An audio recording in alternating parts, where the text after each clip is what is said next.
علی بھائی، اگلے 30 سوالات ایک سرکاری آفیسر یعنی گورنمنٹ آفیسر کی جانب سے ہیں، جن کا نام اور ادارے کا نام صیغہ راز میں رکھتے ہوئے علی بھائی سے جوابات طلب کیے گئے ہیں۔ ٹھیک ہے جی۔ سوال نمبر 1، کیا آفس کی گاڑی اپنے بچوں کے اسکول کی پک اینڈ ڈراپ کے لیے یوز کر سکتے ہیں؟ بڑے سادہ آفیسر ہیں کہ یہ اس طرح کے سادہ سے سوال میرے ساتھ کر رہے ہیں، یہ آپ اپنے ضمیر سے پوچھ لیں میرے بھائی۔ صحیح مسلم میں حدیث ہے، گناہ وہ جو تیرے دل میں کھٹکے اور تو اس بات سے آر محسوس کرے کہ لوگ جان لیں، تو اس میں ذرا فٹ کرے۔ اگر لوگوں کو پتا چلے کہ آپ کے آفس کی گاڑی بچوں کی پک اینڈ ڈراپ کے لیے نہیں ہے اور آپ یہ غیر قانونی کام کر رہے ہیں، اور آپ ماشاءاللہ حاجی نوازی بھی مشہور ہیں اور درس قرآن بھی آفس میں دیتے ہیں اور آپ کے اپنے کرتوت یہ ہیں، تو انشاءاللہ آپ کا جو اکرام مسلم وہ کریں گے۔ پتہ چل جامعہ ترمذی میں صحیح سند سے حدیث ہے، حضرت حسن ابن علی علیہم السلام ورضی اللہ عنہما وہ کہتے ہیں کہ میں نے اپنے نانا سے یعنی نبی صلی اللہ علیہ وآلہ وسلم سے خود یہ بات سنی تھی کہ جو بات تجھے شک میں ڈال دے اسے چھوڑ دو، اور سچائی اطمینان عطا کرتی ہے اور جھوٹ بے سکونی پیدا کرتا ہے۔ تو جب آپ کو کسی معاملے میں دو رائے دماغ میں آنا شروع ہوتی ہیں تو آپ خود یعنی اس پہ تفکر کیا کریں، اسے پیچھے ہٹ جایا کریں۔ بڑے بولے بن کے پوچھ رہے ہوتے ہیں جناب علی بھائی سے پوچھے، علی بھائی بڑے سیانے نے، علی بھائی نے آپ کی آخرت کا بوجھ نہیں اپنے کندھے پہ اٹھانا، میں نے تو وہی بات کرنی جو ٹناٹن صحیح بات ہوگی۔ جو آپ اس طریقے سے کام کر رہے ہیں یہ تو سرکاری مال میں خرد برد والا معاملہ ہے، اور آپ کی تو میری کوئی حیثیت نہیں ہے۔ صحابہ کرام کے دور کے اندر آپ دیکھیں، بخاری اور مسلم دونوں میں ایک حدیث ہے، نبی علیہ السلام کا ایک صحابی تھا مدعم، وہ آپ کو وضو کروایا کرتا تھا، آپ کی سواری کا کجاوا کسا کرتا تھا۔ خیبر کے موقع پر ایک نامعلوم تیر اسے لگا اور وہ شہید ہو گیا۔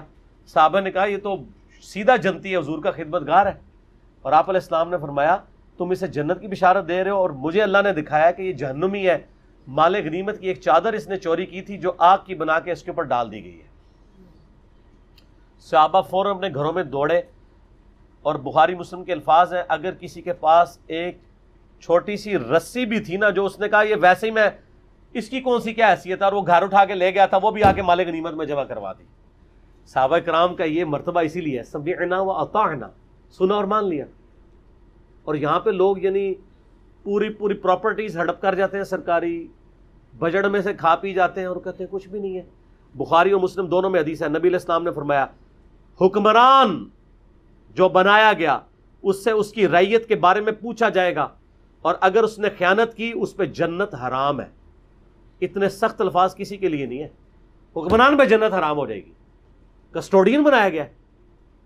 صحیح مسلم میں حدیث ہے بدترین گڈریا وہ ہے کہ جو انسانوں کے اوپر چرواہا بنایا گیا، یعنی انسانوں کی ذمہ داری تھی، بدترین چرواہا وہ ہے اگر اس نے ان کے حقوق پورے نہ کیے۔ بڑے سخت الفاظ ہیں۔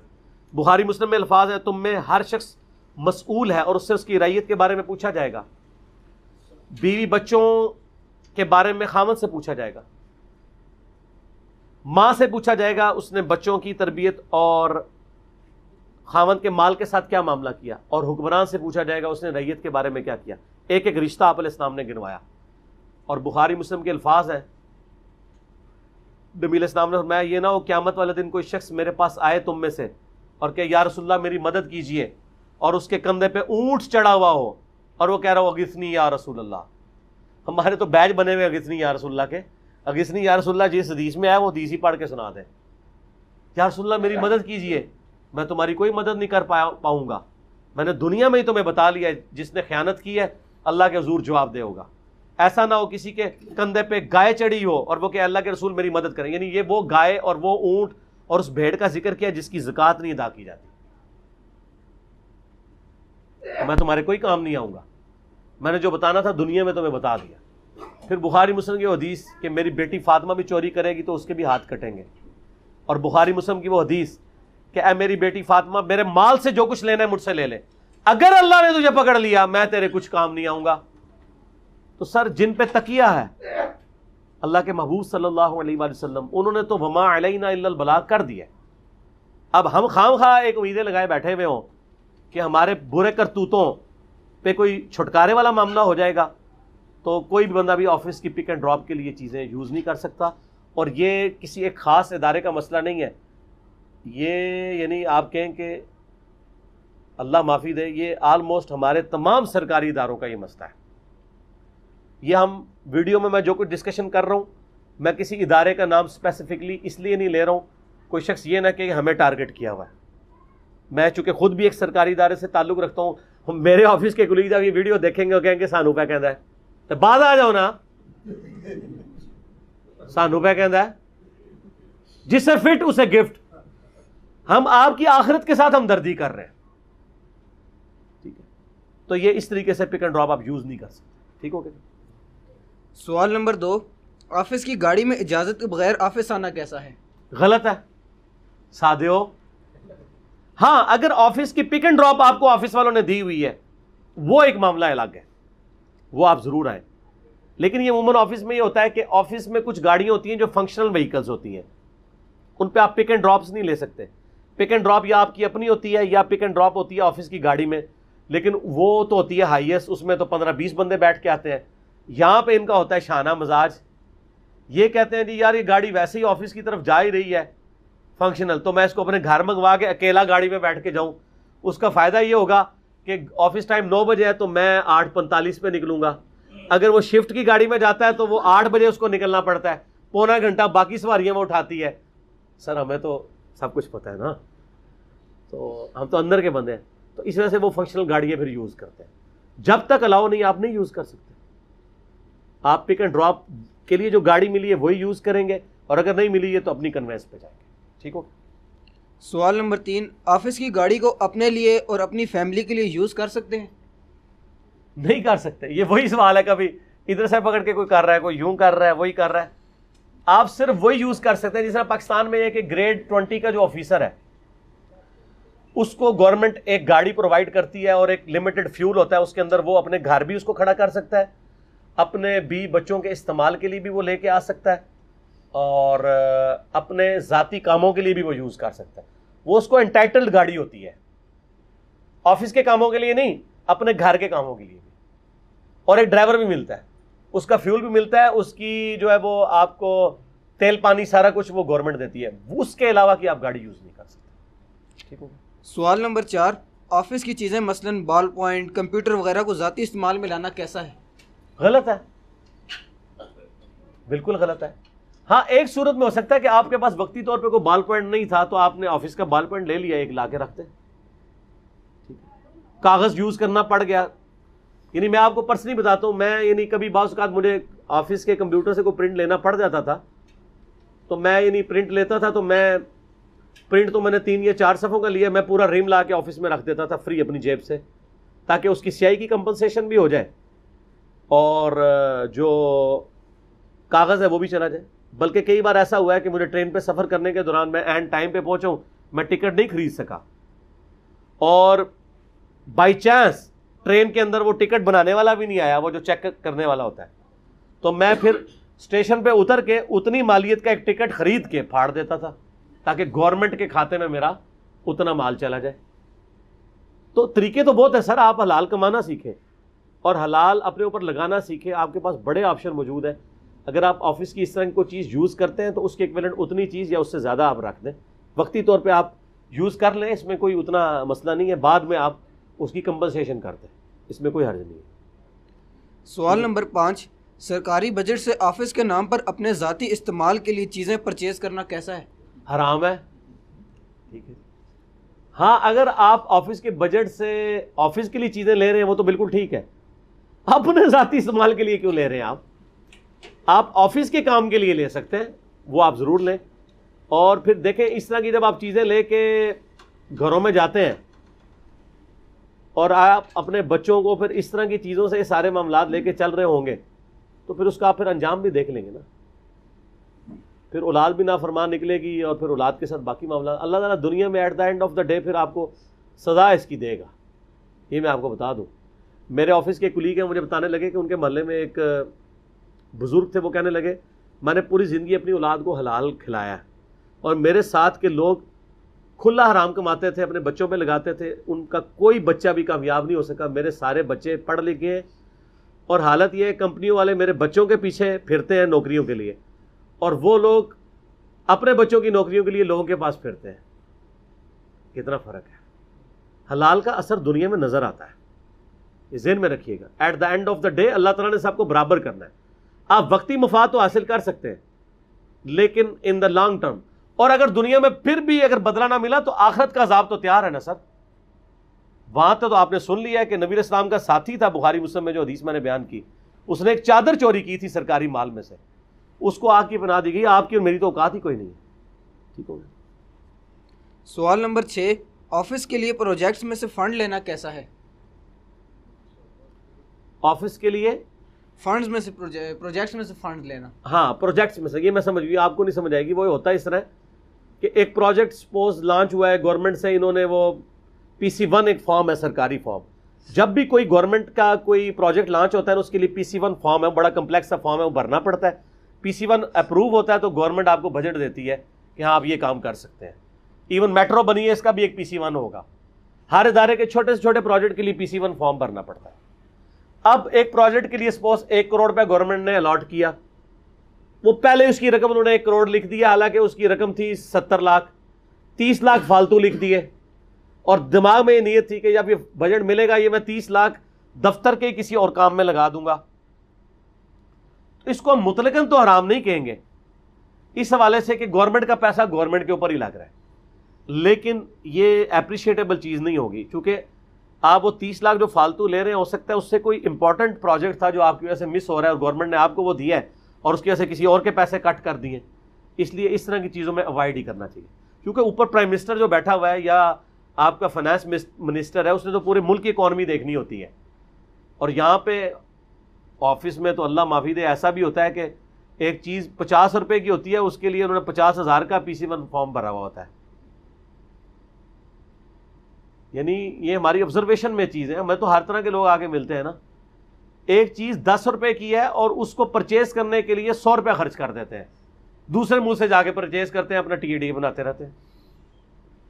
تو حرام کمانے کے کئی طریقے ہیں اور حلال کمانے کا ایک ہی طریقہ ہے کہ حلال کماؤ. ٹھیک ہو گیا.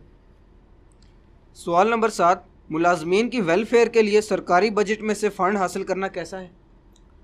اگر آپ آفیشیلی حاصل کر رہے ہیں پھر تو ٹھیک ہے، یعنی ملازمین کی ویلفیئر کے لیے. لیکن اگر آپ یہ کر رہے ہیں کہ کسی پروجیکٹ سے چوری کر کے ویلفیئر کے اوپر لگا رہے ہیں اور بعد میں آپ پھر ذاتی مقاصد ان ملازمین سے حاصل کرنا چاہتے ہیں، تو گورنمنٹ کی اجازت کے بغیر یا ادارے کی سربراہ کی اجازت کے بغیر، اور سربراہ بھی پھر آئینی حقوق کے اندر اندر یہ ڈیسیژن لے. یہ نہ ہو کہ وہ اپنا کوئی، جیسے عموماً اداروں میں DG کا ایک ریزرو فنڈ بھی ہوتا ہے جس میں اسے اختیار ہوتا ہے کہ وہ فنڈ DG کا ہے اور وہ کسی بھی کام میں، دفتر کے کام میں، ذاتی کام میں نہیں، کسی کے اوپر لگا سکتا ہے. پرائم منسٹر کا بھی ریزرو فنڈ ہوتا ہے جس میں وہ جواب دہ نہیں ہے کہ وہ کس کام پہ لگا رہا ہے. ہاں وہ ریزرو فنڈ لگنا چاہیے عوام الناس کے اوپر، یہ نہیں ہے کہ وہ اپنی بیوی کو ٹور کرواتا رہے عمرے کے یا رشتہ داروں کو، نہیں، سرکاری کاموں میں لگائے گا. اس طرح کے کوئی فنڈ ہے تو وہ کوئی سربراہ لگاتا ہے وہ تو ٹھیک ہے. باقی چھوٹے موٹے جو خود سے ڈیسیژن کرتے ہیں، کئی لوگ ایتھرائز ہی نہیں ہوتے کسی بجٹ کے لیے اور وہ بجٹ وہ یوز کر رہے ہوتے ہیں، وہ غلط ہے. ٹھیک ہو. سوال نمبر 8، ملازمین کے ویلفیئر فنڈز کو مخصوص پروجیکٹس پر استعمال کر کے نہ کہ حقیقی پروجیکٹس میں یوز کر کے بلیک منی کو وائٹ منی بنانا کیسا ہے؟ غلط ہے. یہی تو ہو رہا ہے، بلیک منی کو وائٹ منی کر رہے ہیں کہ گورنمنٹ سے انہوں نے اپروو کرایا کہ جی ہم نے اپنی آفس کی رینوویشن کرنی ہے، اس پہ 1 کروڑ روپے لگے گا، حالانکہ وہ لگنا تھا 50 لاکھ. گورنمنٹ سے 1 کروڑ روپے کی اپروول لے لی، پھر بعد میں اپنے ہی آفس کے کسی دوسرے آفس کو ٹھیکہ دے دیا 50 لاکھ کا، کیونکہ 50 لاکھ کا ہی ہونا تھا، یہ 40 لاکھ کا بھی. یا کچھ کام اپنے آفس کے لوگوں سے کروا لیا، سرکاری ٹائم میں سرکاری کام چھڑوا کے دوسرا سرکاری کام کروایا، اس کام کو چھڑوایا جس کی وہ تنخواہ لے رہے تھے اور اس کام میں لگا دیا. جس طرح آفیسز میں ہوتا ہے کہ وہ انہوں نے بھرتی کیے ہوتے ہیں، یعنی کسی بندے کے بارے میں پتا چلا کہ یہ پارٹ ٹائم جو ہے وہ اچھا مستری ہے، حالانکہ آفس میں ایز اے مستری وہ نہیں تھا، ایز اے ہیلپر تھا. مستری والا کام اس سے کروایا، 10 دیہڑیاں لگوائیں اور اس کے اگینسٹ جو انہوں نے اپروول لی ہوئی تھی وہ پیسے بجٹ میں سے اس کو نہیں دیے، اس کو کہا جی پہلی تنخواہ مل رہی ہے، اور اس کو بلیک منی کو وائٹ کر کے دوسرے کاموں میں لگانا شروع کر دیا. اس طرح کرنا بھائی غلط ہے. میں پھر وہی بات کروں گا مسلم شریف کی حدیث، گناہ وہ جو تیرے دل میں کھٹکے. اگر آپ یہ ساری باتیں اپنے سینئر آفیسرز کو جن کو آپ اکاؤنٹیبل ہیں اور اپنے ادارے کے ہیڈ کو بتا سکتے ہیں اور وہ آپ کی پکڑ نہیں کرے گا پھر تو ٹھیک ہے، اور اگر وہ پکڑ کرے گا تو پھر آپ دیکھ لیں پکڑ کرنے والے آج کل چھوٹے چھوٹے معاملات میں آپ دیکھ رہے ہیں نیب میں گھسیٹ رہے ہیں، گھسیٹ رہے قانونی طور پہ وہ بالکل ٹھیک ہے. یہ لادہ بات ہے کہ اگر نیب کے اپنے ملازمین کے اوپر نیب لگائی جائے یہ بھی سارے اندر ہی ہوں، کیونکہ نیب کا چیئرمین کتنا دے رہا ہے ٹیکس، تو آپ دیکھ لیں ہمارے پرائم منسٹر اور ہمارے صدر صاحب کتنا ٹیکس دے رہے ہیں، پر سب کو اکاؤنٹیبل ہونا چاہیے نا. تو وہ اس وقت پورے مومن بنے ہوئے ہوتے ہیں کہ جی انہوں نے ایک دفعہ سرکاری بجٹ سے فلاں کام کر دیا تھا، اور جو یہ پکڑ رہا ہوتا ہے اس نے ہزاروں دفعہ یہ کیا ہوتا ہے. یعنی چور جو ہے نا ایک چھوٹے چور کو پکڑ رہا ہوتا ہے، بڑا چور. سب کے لیے قانون برابر ہونا چاہیے. ٹھیک ہوگا. سوال نمبر 9، آفس کے ملازمین کو مثلاً کوکس کو، ڈرائیورز کو ذاتی پروگراموں وغیرہ کے لیے یوز کرنا کیسا ہے؟ اگر آپ آفس ٹائم میں یوز نہیں کر رہے، پارٹ ٹائم ان کو یوز کر رہے ہیں اور ان کو اس کام کی پیمنٹ کر رہے ہیں، جبکہ وہ پارٹ ٹائم وہ کام کرتے بھی ہوں. جس طرح ہمارے سٹاف کے لوگوں کو یہ الاؤ ہے، آفیسرز کو الاؤ نہیں ہے. آفیسرز تو 24 گھنٹے کے ملازم ہیں، وہ کہیں اور ملازمت بھی نہیں کر سکتے، اپنا کوئی کاروبار بھی نہیں کر سکتے. ٹیچنگ بھی کریں گے تو گورنمنٹ کی اجازت سے کریں گے، ریٹرن میں اپروول لیتے ہیں، اور اس میں بھی ہوتا ہے کہ آپ نے 33% اپنی انکم جو ہے وہ گورنمنٹ کے کھاتے میں جمع کروانی ہے، باقی آپ کی ہوگی. یہ معاملہ ایک الگ ہے. سٹاف کے لوگوں کو اس حوالے سے ریلیکسیشن ہے، وہ پارٹ ٹائم اپنا کام کرتے ہیں. یعنی ایک آفس کے اندر ایک بندہ رنگ و روغن کا کام کرتا ہے، پارٹ ٹائم وہ اپنا ٹھیکہ بھی لیتا ہے، تو ٹھیک ہے کرے. میں نے کئی یہ کام اپنے آفس کے لوگوں سے آن پیمنٹ کرواتا ہوں، لیکن پارٹ ٹائم میں ان کو جتنا میں باقی لوگوں کو کرتا ہوں اکوموڈیٹ، ان کو اس سے زیادہ ہی دے رہا ہوتا ہوں. اور نیت یہ ہوتی ہے یہ غریب لوگ ہیں، ان کا بھلا ہو جائے گا، پھر کام بھی ذرا ایمانداری سے کر دیتے ہیں. اور وہ ایسے لوگ نہیں جو میرے انڈر ہوتے ہیں کہ میں کل کو ان کی ACR بھی لکھنی ہے، نہیں، ہمارے ادارے کے ہیں جو میرے انڈر بھی نہیں ہے. ان سے ذرا ایک پھر تھوڑا سیکیورٹی رسک بھی نہیں انوالو ہوتا. سرکاری ملازم جو ہے یعنی ان کو ایک اعتماد بھی ہوتا ہے کہ یار کل کو ہماری ریپیوٹ بھی کہیں شکایت ہوگی تو یہ والا معاملہ الگ ہے. لیکن سرکاری ٹائم میں سرکاری آفیسر اپنے ذاتی کاموں کے لیے آفس کے ٹائم میں سے بندے کو، مالی کو گھر بھیج دیتا ہے، کوک کو بھیج دیتا ہے، ڈرائیور کو بھیج دیتا ہے، چاہے اس کے وہ پیسے بھی دے رہا ہو وہ حرام ہوگا، کیونکہ وہ آفس کے ٹائم سے تو اسے منع کر رہا ہے. آفس کے بعد وہ کرنا چاہتا ہے ضرور کرے. البتہ اگر کسی کو الاؤ ہے، کوئی جیسے کوئی ادارے کا چیئرمین یا DG ہوتا ہے، اس کو تو الاؤ بھی ہوتا ہے ایک مالی، ایک ڈرائیور، یا دو ڈرائیور ایک فیملی کے لیے، ایک اپنے لیے یا کوک، وہ علیحدہ بات ہے. باقی جو اتھرائز نہیں ہے وہ نہیں ہے، ناٹ ایٹ آل. ٹھیک ہو گیا. سوال نمبر 10، آفس کی طرف سے اجازت شدہ فیسلٹیز سے بڑھ کر سرکاری چیزوں کا استعمال کرنا، مثلاً پیٹرول، الیکٹریسٹی، گاڑیاں وغیرہ، کیسا ہے؟ وہی ہے جو میں نے پہلے بتایا. یعنی وہ ایک ہی سوال ہے، لیکن یہ میں نے 30 کے 30 سوال اس لیے انٹرٹین کیے ہیں تاکہ کوئی نہ کوئی چوہا بھاگنے کی کوشش نہ کرے. یعنی یہ جو چوہے دیکھ رہے ہوں گے نا اس طرح کے، وہ کسی کڑکی میں آ جائیں گے. کسی نے مالی بلوایا ہوگا، کسی نے پیٹرول زیادہ، اور یہ نہ ہو کہ ایک سنے کہ میرا تو ذکر ہی نہیں ہوا، یہ 30 سوال ایسے نے کوئی نہیں ہے بچنا. تو یہ بھی غلط. لیکن اس کا ایک میں آپ کو سولوشن بتاتا ہوں. یعنی میرے ایک دوست ہیں قریبی، ان کو انٹائٹل گاڑی تھی، تو وہ جو ان کو پیٹرول تھا اس سے زیادہ کئی بار یوز کرنا پڑتا تھا، تو وہ پھر سرکاری کھاتے سے پیٹرول نہیں ڈلواتے تھے، اپنی جیب سے ڈلوا لیتے تھے. یہ بھی ایک ذریعہ ہو سکتا ہے نا. گورنمنٹ کہہ رہی ہے کہ آپ کو مہینے کا 300 لیٹر الاؤ ہے، آپ کو 500 لیٹر کام کرنا پڑتا ہے، اور گاڑی آپ کو انٹائٹلڈ ہے، تو آپ 300 گورنمنٹ کے کھاتے سے ڈلوائیں، 200 اپنے کھاتے سے ڈلوا لیں، پھر بالکل ٹھیک ہے، اس میں کوئی حرج نہیں ہے، وہ آپ کروا سکتے ہیں. اور یا تو کہ ڈرائیور ہے، یعنی وہ مزید تیل دے رہے ہوتے ہیں، وہ 300 لیٹر ڈلواتے ہیں اور اس میں بھی ساتھ ساتھ وہ اس میں سے تیل چوری کر کے بیچ رہے ہوتے ہیں. سرکاری اداروں میں میں نے دیکھا ہے، یعنی جو ٹرانسپورٹ کا معاملہ ہے اس میں تو اتنی آرام خوری ہے کہ لوگ کروڑ پتی بن گئے ہیں. آپ ٹرانسپورٹ میں آپ کے انڈر 500 گاڑیاں ہیں، 500 گاڑیوں کا ذرا فیول نکالیں کتنا بنتا ہے. ایک لیٹر بھی روزانہ کا چوری کریں، 1 لیٹر کیا ہے، تو 10-10 12 سال کی نوکریوں میں اسلام آباد میں ان کی کوٹھیاں بنی ہوئی ہیں. حالانکہ وہ پوری زندگی بھی نوکری کریں، ان کے سارے ساتھ کے لوگ ایک کوٹھی نہیں بنا سکتے، اتنی مہنگی زمین ہے. تو پھر یہی ہوتا ہے نا، پھر ان کو کئی بیماریاں لگی ہوتی ہیں. ان کو آپ بڑھاپے میں دیکھا کریں، یہ وہ لوگ ہوتے ہیں جب یہ مرتے ہیں نا تو 3 دن بعد بدبو آتی ہے ہمسایوں کو، تو وہ آ کے لاش اٹھاتے ہیں، اولاد بھی چھوڑ کے بھاگ جاتی ہے. یہ وہ لوگ ہوتے ہیں اس اولاد کے لیے جنہوں نے حرام کھایا ہوتا ہے یہ سارا کچھ. ان کا اینڈ یہ ہوتا ہے اسلام آباد میں جو آئے دن آپ کو لاشوں کی بدبو کے بعد پتہ چلتا ہے ان کی اولاد کدھر ہوتی ہے، وہ اولاد حرام کے مال سے پلی ہوئی ہوتی ہے، وہ یہی کچھ کر کے جاتی ہے. اور جو بیماریاں لگی ہیں وہ آپ چھوڑ دیں، آپ ان کو بڑھاپے میں دیکھیں، آپ لوگوں کو پھر پتہ چلے کہ کتنی کس پرسی کی زندگی ان کی گزر رہی ہوتی ہے. تو اللہ تعالیٰ at the end of the day پھر بدلہ تو لیتا ہے نا. ٹھیک ہو. سوال نمبر 11، آفیسرز کی جانب سے ان کے سٹاف کے لوگوں کی ACR یعنی اینول کانفیڈینشیل رپورٹ ذاتی پسند یا ناپسند پر لکھنا اور پرفارمنس کو ملحوظ خاطر نہ رکھنا کیسا ہے؟ دوست کی ہونا ہے جی، سیدھی سی بات ہے. آپ کسی کا زیادتی کر رہے ہیں، ایک کا حق لے کے دوسرے کو دے رہے ہیں. ذاتی پسند ناپسند، بھائی آپ آفس کے ملازم ہیں، آپ کے لیے پہلی پرائورٹی یہ ہونی چاہیے کہ بندہ کام ٹھیک کرتا ہے یا نہیں. آپ کو اس کی شکل پسند نہیں ہے، اس کا فرقہ پسند نہیں ہے، اس کا عقیدہ پسند نہیں ہے. میں آپ کو بتاؤں، میرے یعنی انڈر کئی ایک ایسے لوگ رہے ہیں جن سے میرا عقیدے میں سخت اختلاف تھا، اور ان میں کئی ایسے لوگ تھے جو میرے پیچھے نماز بھی نہیں پڑھتے تھے، لیکن جب میں ACR لکھتا تھا 90% ان کو نمبر دیتا رہا. وہ کام انہوں نے ٹھیک کیا، کام میں بےایمانی نہیں کیا. سر یہ حوصلہ پھر ہمارے میں ہی ہے نا. کسی آفیسر کو یہ پتا چلے کہ اس کے پیچھے اس کا سٹاف کا بندہ نماز نہیں پڑھتا اور باقیوں کو بھی کہتا ہے گمراہ ہے، اس کے پیچھے نماز نہیں ہوتی، وہ اس کی ACR ٹھیک لکھے گا؟ تو سر وہ انجینئر صاحب میں ہی حوصلہ ہے نا، لکھیں گے وہ. کیونکہ ہمیں اللہ کا خوف ہے. اور کسی نے اگر چاپلوسی کی ہے اور وہ ہر اعتبار سے اس کے ساتھ ذہنی ہم آہنگی بھی ہے لیکن کام نہیں کرتا، تو ظاہر اس کو اتنی فیور نہیں. میں نے آج تک کسی کی ACR خراب نہیں کی ہے اللہ کے فضل سے.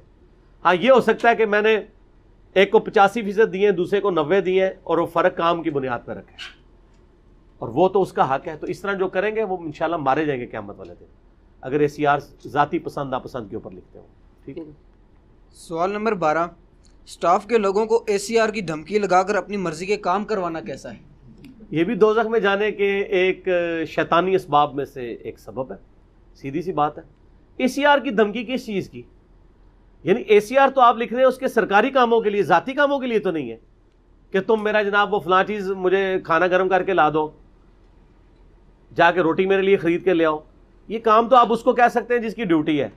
آپ کا ایک سب آرڈینیٹ اس کام کے لیے ڈیزائن نہیں ہے اور نہ آپ کو آفس نے اس کام کے لیے دیا ہوا ہے. اور یہاں تو ہم نے دیکھا ہے سینئر آفیسرز کی حالت ہے، اللہ معافی دے، وہ اپنے سے بڑے سینئر آفیسر کو پانی بھر کے دیتے ہیں اور چائے خود ہاتھ سے بنا کے دیتے ہیں. اور اس کو اخلاقیات نہ سمجھیے گا، وہ TC کر رہے ہوتے ہیں. TC کہتے ہیں ٹیل کیریئر، یعنی وہ رومن امپائر کے جو شہنشاہ ہوتے تھے نا، بڑے بڑے جبے پہنتے تھے، وہ پیچھے ان کی کتنی دور تک وہ ٹیل زمین پہ جو ہے نا لٹک رہی ہوتی تھی، تو پیچھے وہ اٹھا کے چلتے تھے پروٹوکول دینے کے لیے. ان کو کہا جاتا تھا ٹیل کیریئر. TC کا لفظ اس سے نکلا ہے، خوشامد. تو یہ TC کر رہے ہوتے ہیں جناب. وہ سگریٹ لگایا تو لائٹر لے کے کتنی دیر کھڑے رہتے ہیں. اس سے کچھ بھی نہیں ہوتا میرے بھائی. کوئی شخص کسی کے نفع اور نقصان کا مالک نہیں ہے. واللہ اللہ ہے. جسے اللہ نے عزت دینی ہے نا، اسے کوئی ذلیل نہیں کر سکتا. جسے ذلیل کرنا ہے نا اللہ نے، اسے کوئی عزت نہیں دے سکتا. اور میری زندگی میں اب وہ باتیں کیمرے میں کرنا نہیں چاہتا ہوں اپنی ذات کے حوالے سے. تو یعنی اس چیز کا ایک پریکٹیکل چیز موجود ہے اللہ کے فضل سے. آپ اللہ کے محتاج ہو جائیں، عوام الناس سے بے نیاز ہو جائے، پوری دنیا جو ہے نا اللہ تعالیٰ آپ کو دنیا سے بے نیاز کر دے گا. یہ اللہ کی صفت ہے غنی ہونا. اللہ کے ساتھ لگ جائے آپ کو بھی اللہ غنی کر دے گا. اسی تو ہم کہتے ہیں کہ ہم میں زہد جو ہے مولا علی والا ہے اور ہوشیاری جو ہے مخالفین مولا علی والی ہے، لیکن اس سے ہم کسی کو نقصان نہیں پہنچاتے. زہد ہے اپنی ذات میں، استغنا ہے، اللہ کا شکر ہے. ٹھیک ہو گیا. سوال نمبر 13، جان بوجھ کر لیٹ سیٹنگز کرنا تاکہ شام کے وقت آفس کے بجٹ سے کھانے کھائے جا سکیں، بلکہ کچھ اپنے گھر والوں کے لیے بھی لے جایا جا سکے، کیسا ہے؟ گھر والا تو آج تک میں نے نہیں سنا تھا، یہ میں نے پہلی بار سنا ہے. ہاں یہ آفیسز میں دیکھا ہے کہ لوگ لیٹ سیٹنگ کرتے ہیں.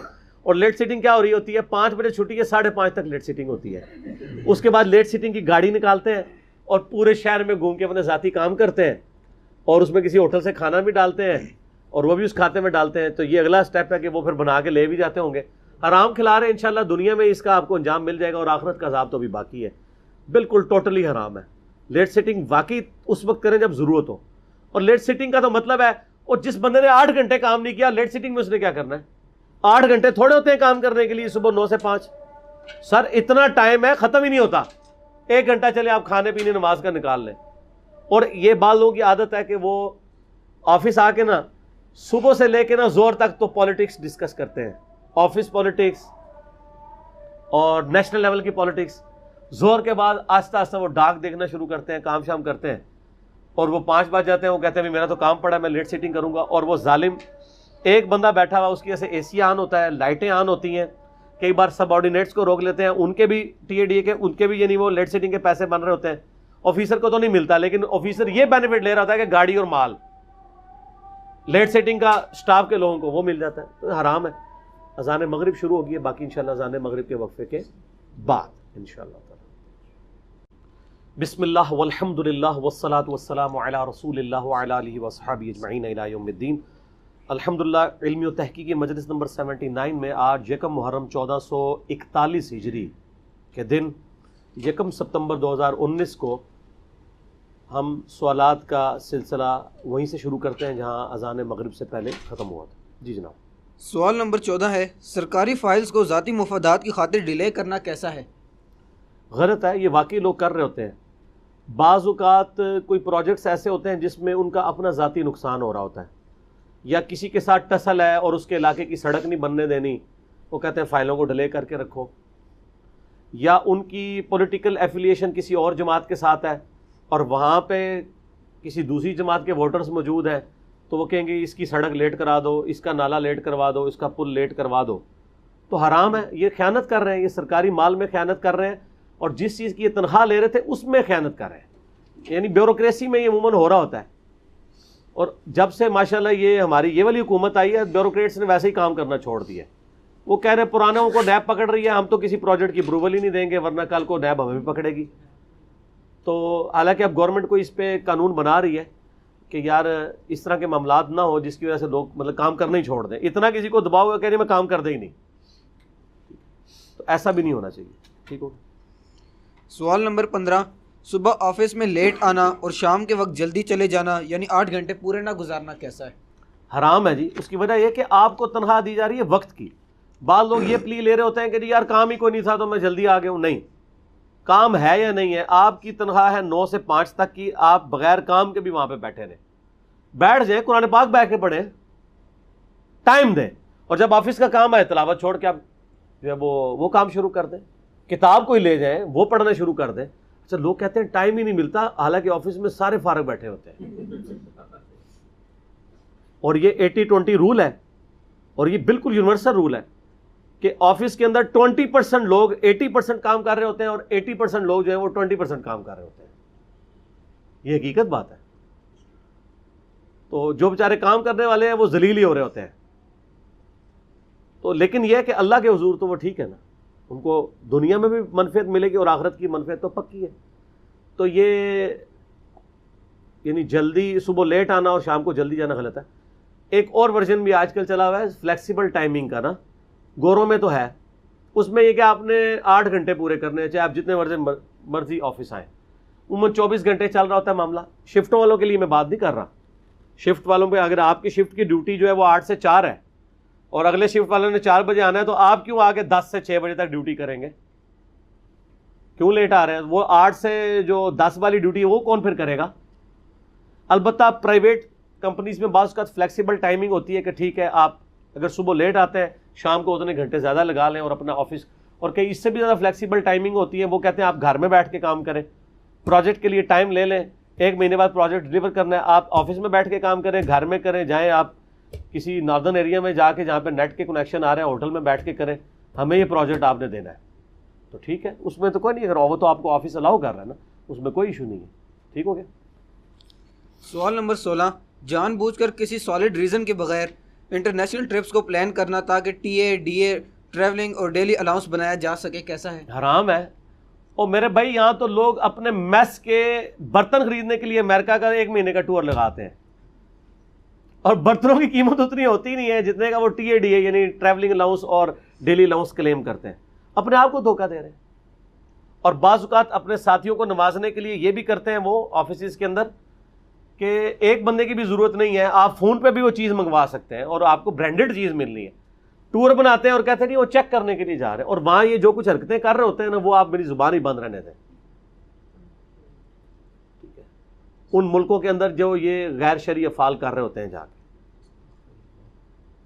جعلی انوائسز بھی بناتے ہیں، جو غیر اخلاقی حرکتیں ہیں چلیں وہ ذاتی ہیں وہ بھی کر رہے ہوتے ہیں، حالانکہ کوئی ضرورت نہیں ہوتی ہے، اور بعض اوقات ناقص چیزیں خرید کے لے آتے ہیں، آنے والے پھر بھگت رہے ہوتے ہیں کہ یار یہ اتنی مہنگی انہوں نے پرچیز کی تھی، یہ تو کسی کام کی نہیں ہے، وہ آ کے پھر نیا PC1 فارم بھرتے ہیں، وہ کہتے ہیں نہیں یہ تو غلط تھی، اب ہم یہ نیا کریں گے، ٹھیک ہے، جو نیا آتا ہے وہ نیا کام کرتا ہے۔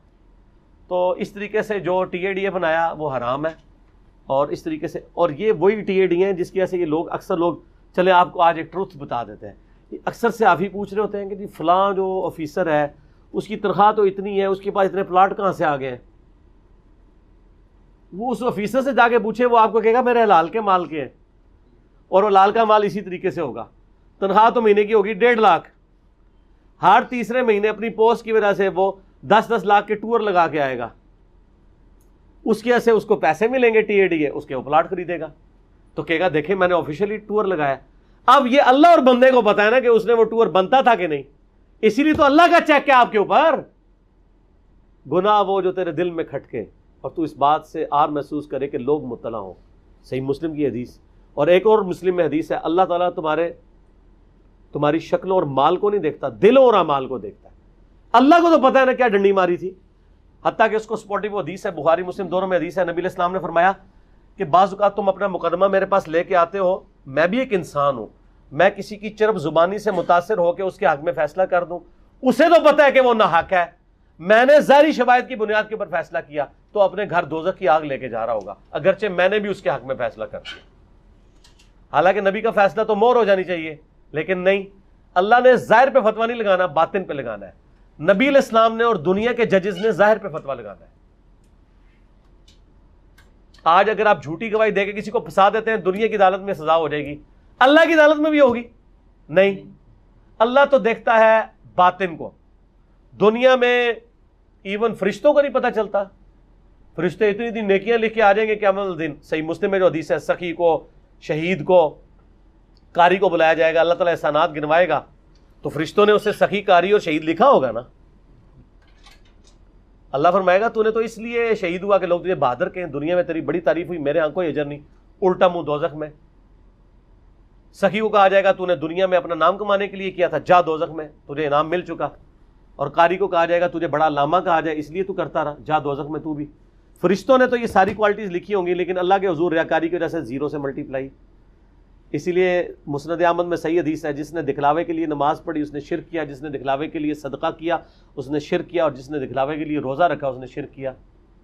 تو ریاکاری، تو یہ سارے دھوکے تو آپ عوام الناس کو دیں، اللہ تو سب کچھ جان رہا ہے۔ اللہ تو قرآن پاک میں فرماتا ہے جب تم اپنے بستروں میں رات کے وقت لپٹے ہوئے ہوتے ہو، اللہ تو اس وقت بھی تمہیں دیکھ رہا ہوتا ہے، بلکہ اس سے بڑھ کے انہ علیم بذات الصدور، وہ تو تمہارے سینوں کے چھپے ہوئے رازوں کو بھی جانتا ہے۔ اللہ سے نہیں کوئی بھاگ سکتا، اللہ سے بھاگ کر جائے پناہ بھی اللہ ہی ہے۔ اور یہ منظر آپ نے کبھی دیکھنا نا، آپ دیکھیں چھوٹے بچے کی جب ماں ٹھکائی لگاتی ہے نا، وہ پھر ماں کی گود میں ہی آ رہا ہوتا ہے، کہاں جائے؟ اللہ ہے کہ دادی دادا نہ گھر میں ہو اور بچہ ہوشیار نہ ہو، تو پھر وہ بھاگ کے ادھر چلا جائے گا۔ ادروائز اگر دادی دادا نے کوئی شے نہیں دی ہوئی ہے تو وہ پھر ماں کی گود میں ہی دوبارہ آتا ہے۔ تو اللہ کے علاوہ آپ کے لیے کوئی جائے پناہ نہیں ہے، اللہ ہی کے دامن میں آ کے پناہ لینی ہے۔ ٹھیک ہوگا۔ سوال نمبر 17، سرکاری فنڈز پر لگنے والا سود حلال ہے یا حرام؟ حرام ہے، اور یہ بھی ہوتا ہے بعض کا پروجیکٹس ڈیلے کر دیتے ہیں اور اس پہ کتنا سود لگا رہتا ہے، اور اس سود کے اوپر یعنی وہ بعض اوقات لوگ یہ بھی سوچتے ہیں، ویسے یہ اس سود کو کوئی استعمال میں نہیں لا سکتا، کیونکہ وہ سرکاری کھاتے میں لکھا جاتا ہے کہ یہ بینک میں رقم ہے، اس پہ جو سود لگتا ہے وہ ذاتی استعمال میں کوئی نہیں لا سکتا، وہ گورنمنٹ کے کھاتے میں جمع ہوتا ہے، بل وہ سود تو حرام ہی ہوگا۔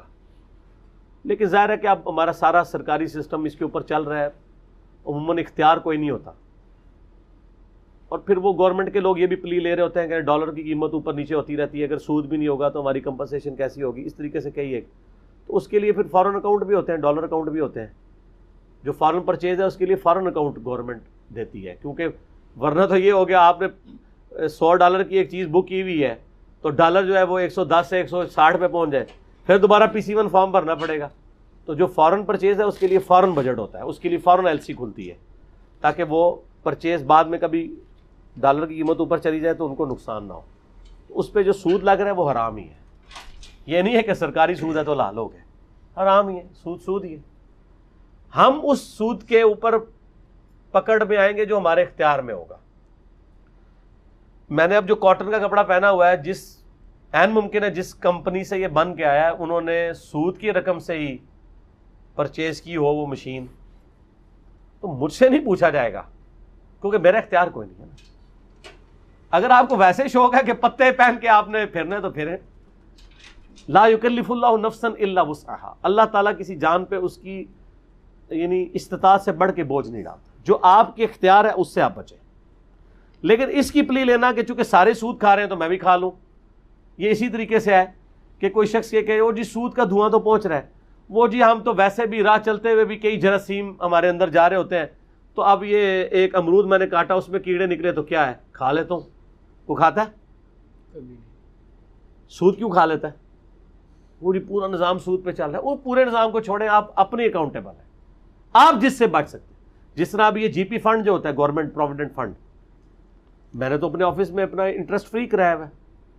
وہ کہتے ہیں نہیں دیکھیں سارا سودی سسٹم پہ چل رہا ہے تو یہ تو گورنمنٹ ہمیں تحفہ دے رہی ہے, ہمیں چپ کر کے لے لینا چاہیے. بھائی گورنمنٹ بتا رہی ہے آپ انٹرسٹ فری کرانا ہے یا انٹرسٹ والا کرانا ہے تو کروا لیں, اور جن اداروں میں نہیں ہے چلے ان کو ریٹائرمنٹ میں ملے تو انٹرسٹ کو علیحدہ کیلکولیٹ کر کے بغیر ثواب کی نیت کے وہ کہیں اور پہ خرچ کر دیں. ثواب کی نیت حرام مال پہ نہیں آپ کر سکتے. ٹھیک ہو. سوال نمبر 18, سٹاف کے لوگوں کا اپنے سینئر آفیسرز کو اپنے ایکسپیرینس کی بنیاد پر انلیگل کاموں کے مشورے دینا کیسا ہے؟ وہ خود بھی حرام کھانا ہے, ان کو بھی کھلانا ہے. یہ کر رہے ہوتے ہیں کئی لوگ ہیں, وہ عموماً پرائیویٹ کمپنیوں میں تو ہوتا ہے وہ آپ کو ٹیکس چوری کرنے کے طریقے بھی بتاتے ہیں. سرکاری اداروں میں بھی وہ طریقے بتاتے ہیں کہ آپ اس طریقے سے معاملات کر کے آپ جو ہے وہ اپنے آفس کے لیے آفس کے لیے سپوز ایک بندہ شفٹ ہوا ہے, آفسز میں دیکھا گیا ہے فرنیچر بالکل نیا ہوتا ہے, اب ان کو وہ کلر پسند نہیں ہے, بجٹ بھی نہیں آ رہا, تو ان کو پھر نیا کوئی نیچے سٹاف کا بندہ مشورہ دیتا ہے کہ سر فلاں مد میں نا آپ اس طرح کریں نا, اس کے پیسے ادھر ڈالیں, اس کے یوں کر کے نا تو فرنیچر خرید لیں آپ اپنے لیے. اور وہ پرانا بالکل صحیح فرنیچر ہوتا ہے, اس کو سٹور میں بھجوا دیں. اور یہ میں آپ کو بتاؤں اس لیول تک کام ہوتا ہے سٹور میں, آپ کو پتا ہے وہ فرنیچر وہ چیزیں جمع ہوتی ہیں جو ٹوٹی ہوئی حالت میں ہو, تو لٹرلی بندے لگا کے نا فرنیچر توڑواتے ہیں وہ, ورنہ سٹور لے کے جائیں گے وہ کہیں گے آپ نے نیا کو پرچیز کر لیا تو بالکل ٹھیک تھا, تو وہ خود توڑوا دیتے ہیں. کیلکولیٹر نیا خریدنا ہے پرانے کو توڑوا دیں گے, ہارڈ ڈسک نہیں لینی ہے اس کو خراب کروا دیں گے, اور پھر کہیں گے یہ تو خراب ہے اس لیے ہم نے نہیں خریدی ہے. یہ حرکتیں بھی کرتے ہیں. تو چچ چچتے بول رہے ہو جو تسی پہنچے تسی بھی ہو جائے کچھ ہی کرو, چچ چچ کال ہی رکھو, چچ چچ. آگے چلو.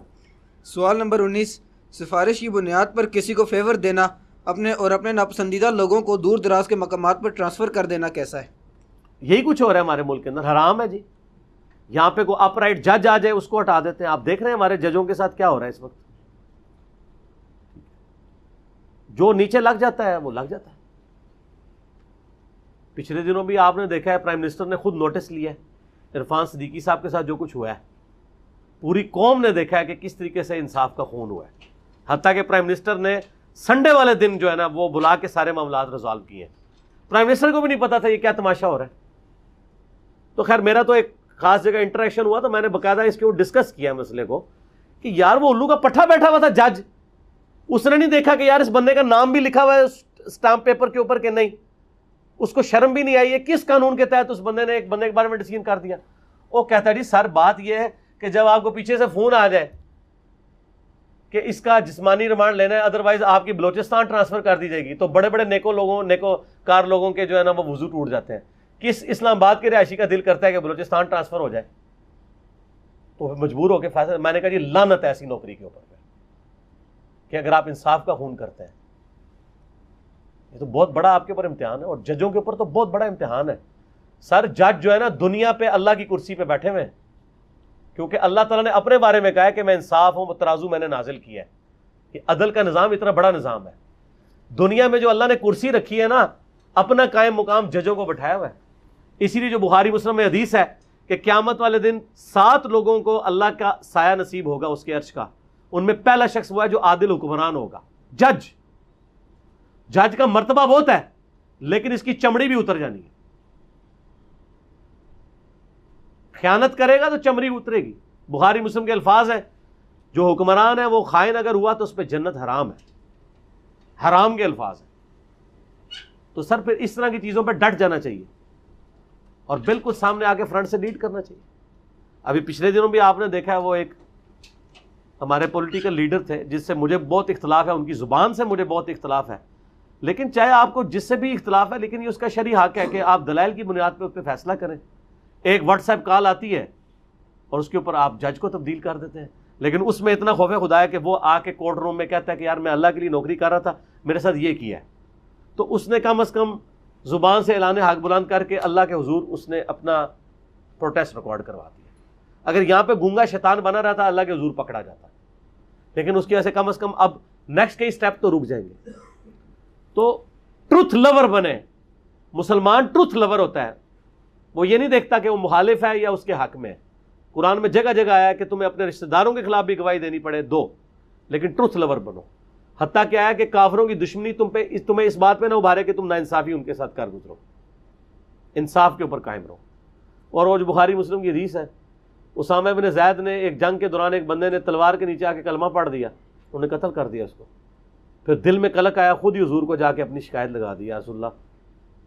آپ نے فرمایا تو نے کیوں قتل کیا؟ کہا یا رسول اللہ اس نے ڈر کے کلمہ پڑھا تھا. آپ نے فرمایا تو نے اس کا دل چیر لیا تھا. یعنی صحابہ کو دل کے حالات نہیں پتا ہوتے تھے, اولیاء اللہ نو پتا ہوندے نے. اولیاء اللہ بھی نہیں, اولیاء اگے بریکٹ شیطان. صحابہ کو نہیں پتا تھا دل میں کیا حال ہے. انہوں نے کہا یا رسول اللہ آپ کی تو امت کے بڑے بڑے اولیاء, میں صحابی ہوں, میری جوتیوں کی خاک کے برابر ہے, تو علم غیب پھر بھی کوئی نہیں. آپ فرمایا تو نے اس کا دل چیر لیا تھا. اسامہ تو اس وقت کیا کرے گا جب وہ کلمہ پڑھتا ہوا اللہ کے حضور کھڑا ہو جائے گا, اور اس جملے کو حضور رپیٹ کرتے رہے, اسامہ تو کیا کرے گا, اسامہ تو کیا کرے گا. اور اسامہ بن زید کہتے ہیں میں نے کہا کاش حضور خاموش ہو جائے. اللہ کا نبی جس پہ آپ کا تکیہ ہے کہ انہوں نے آپ کی شفاعت کرنی ہے, اور وہ آپ کو تھریٹ کر رہے ہوں کہ تو کیا کرے گا, تو اور کس کے اوپر آپ کھڑے ہوں گے. تو بڑی احتیاط کی ضرورت ہے. یہاں تو بڑے بڑے لوگ جو ہیں وہ لین حاضر ہیں, تو یہ ان لوگوں کو شرم کرنی چاہیے جو اس طرح کے معاملات کرتے ہیں. ٹھیک ہو گیا. سوال نمبر 20, ذاتی استعمال کے لیے آلات خرید کر استعمال کرنے کے بعد آفس کو بیچ دینا کیسا ہے؟ حرام ہے. دیکھو کٹے کٹے ہوشیار جو لوگ, یعنی آفس میں سپوز ڈرل مشین کی ضرورت تھی, خود لی ہوئی تھی سال پہلے, کافی استعمال کر لی, اس کو آفس کے کھاتے میں لکھا اور آفس سے پیسے لے کے اپنے لیے نہیں لے لی, نہیں نصیب ہوگی آپ کو.